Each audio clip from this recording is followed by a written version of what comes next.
안녕하십니까. 존종희 목사입니다. 4월 6일 토요일 매일 성경 묵상입니다. 신명기 22장 13절로 30절 말씀입니다. 누구든지 아내를 맞이하여 그에게 들어간 후에 그를 미워하여 비방거리를 만들어 그에게 누명을 씌워 이르되 내가 이 여자를 맞이하였더니 그와 동침할 때에 그가 처녀임을 보지 못하였노라 하면 그 처녀의 부모가 그 처녀의 처녀임표를 얻어가지고 그 성문 장로들에게로 가서 처녀의 아버지가 장로들에게 말하기를 내 딸을 이 사람에게 아내로 주었더니 그가 미워하여 비방거리를 만들어 말하기를 내가 너의 딸에게서 처녀임을 보지 못하였노라 하나 보라 내 딸의 처녀의 표적이 이것이라 하고 그 부모가 그 자리 옷을 그 성읍 장로들 앞에 펼 것이요 그 성읍 장로들은 그 사람을 잡아 때리고 이스라엘 처녀에게 누명을 씌움으로 말미암아 그에게서 은 100세겔을 벌금으로 받아 여자의 아버지에게 주고 그 여자는 그 남자가 평생에 버릴 수 없는 아내가 되게 하려니와 그 일이 참되어 그 처녀에게 처녀의 표적이 없거든 그 처녀를 그의 아버지 집 문에서 끌어내고 그 성읍 사람들이 그를 돌로 쳐 죽일지니 이는 그가 그의 아버지 집에서 창기의 행동을 하여 이스라엘 중에서 악을 행하였음이라. 너는 이와 같이 하여 너희 가운데서 악을 제할지니라. 어떤 남자가 유부녀와 동침한 것이 드러나거든 그 동침한 남자와 그 여자를 둘 다 죽여 이스라엘 중에 악을 제할지니라.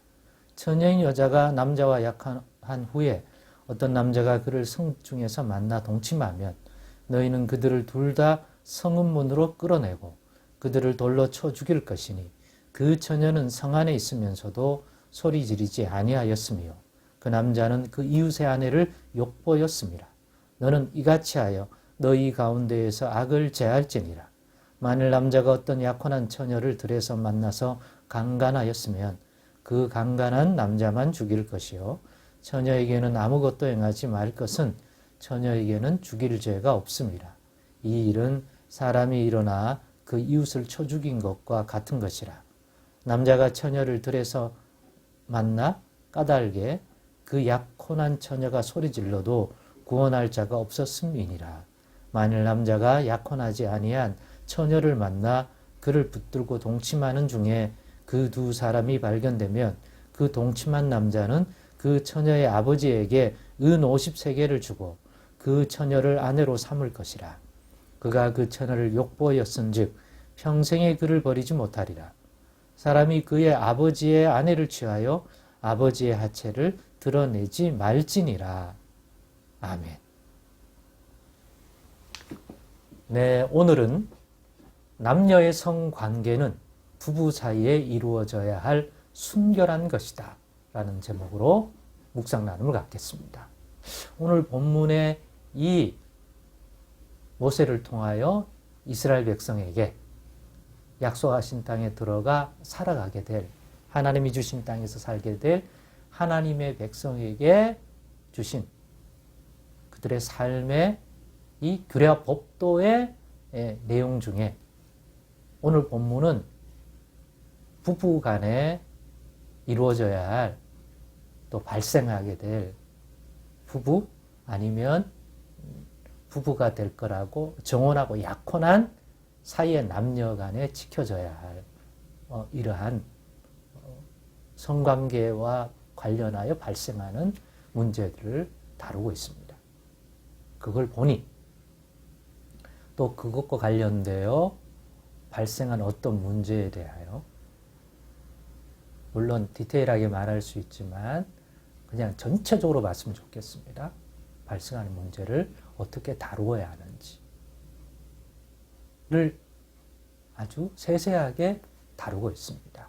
부부간에 또 약혼한 관계에 있는 그러한 남녀 사이도 부부 결혼한 것과 다름이 없다. 적어도 성관계에 있어서는 같은 적용을 받는다라는 것. 그리고 남녀의 그 여자가 약하니까 남자가 힘을 통해서 강압적으로 관계를 맺었을 때 그 문제를 어떻게 처리하느냐. 결혼한 사람들이 그러면 남녀를 다 죽여야 되는 거고. 그렇지만 그 여자가 저항을 하고 원하지 않은데 남자가 완력으로 이루어졌다면 여자는 무죄하고, 그러한 것들에서 노인은 합의하에 이루어진 관계는 남녀를 다 죽이게 돼 있죠.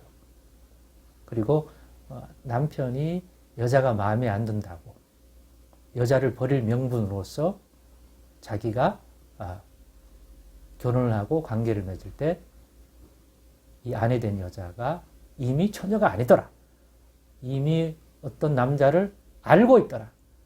이런 것들을 누명을 씌울 때에도 어떻게 처리해야 되는지, 그것을 성장로들이 다룬다든지 이러한 글에 그냥 처녀가 도울 수 없는 들이나 이런 데서 남자를 만나서 그 남자에 강압적으로 어떤 이른바 오늘날의 강간이라든가 이런 성적 폭행을 당했을 때 어떻게 다뤄야 하냐. 여성을 보호해줘야 된다.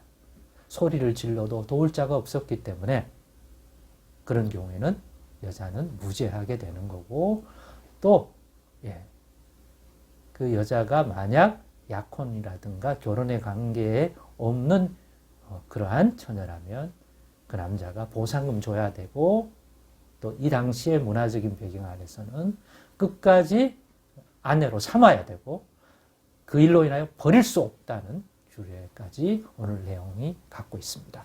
이러한 내용 하나하나를 심층적으로 살피는 것이 아니라 전체적으로 봤을 때 제가 이 제목으로 삼은 것처럼 하나님이 이스라엘 백성 가운데 주신 이 규례법도는 드러나는 명백한 어떤 하나의 사실을, 교훈을 한 줄로 쓰자면 제가 오늘 이 성경 본문의 제목으로 삼은 남녀의 성관계는 부부 사이에 이루어져야 한다. 그러한 순결한 것이다. 육체의 욕망을 따라 욕망을 풀고자 하는 그러한 탈출구로서의 의미가 욕망의 탈출구, 종욕의 남녀 간에 이루어져야 할 그런 것이 아니라 그 본질에 있어서 부부가 연합하여 가정을 이루고 하나님이 짝지어준 것을 너에게 할 수 없다가 본질인 것처럼, 그럼에도 모세가 이혼 증서를 주어서 이혼을 합법화한 것은 우리의 강팍함 때문이라고 얘기했죠.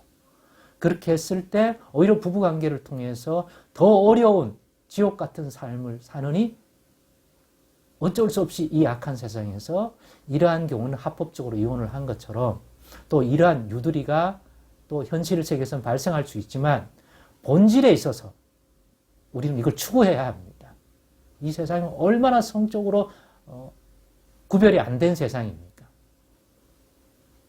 그리고 남녀 관계가 아니라 남자가 남자를 성적으로 추구해 들어가고 여자가 여자를 추구해 들어가는 것은 남녀를 구별시켜 놓은 그 하나님의 본질에서도 문제가 있고, 또 부부간에서만 허락되고 이루어져야 할 순결한 행위로서의 이 성관계를 무너뜨리는 죄도 있는 거예요. 그러니까 동성애는 두 가지 죄가 한꺼번에 있다고 봐야 한다고 봅니다. 그런 의미에서 남녀의 성관계는 부부 사이에 이루어질 때 가장 복되고 아름다운 그런 순결한 것이라는 것, 적어도 교회는 지켜나가야 된다고 봅니다. 기도하겠습니다. 하나님 감사합니다. 주님, 오늘의 말씀을 통해서 이 세대가 얼마나 세상 풍속에 동화되어 교회마저도 이러한 본질을 외면한 채 육신의 편의와 욕망의 흐름을 따르는지요. 다시 한번 이러한 묵상을 통하여 남녀의 성관계를 부부 가운데 이루어져야 할 아름다운 순결한 것으로 두신 하나님의 뜻을 저버리는 일이 없도록 교회 가운데 은혜를 베풀어 주옵소서. 예수님의 이름으로 기도드리옵나이다. 아멘.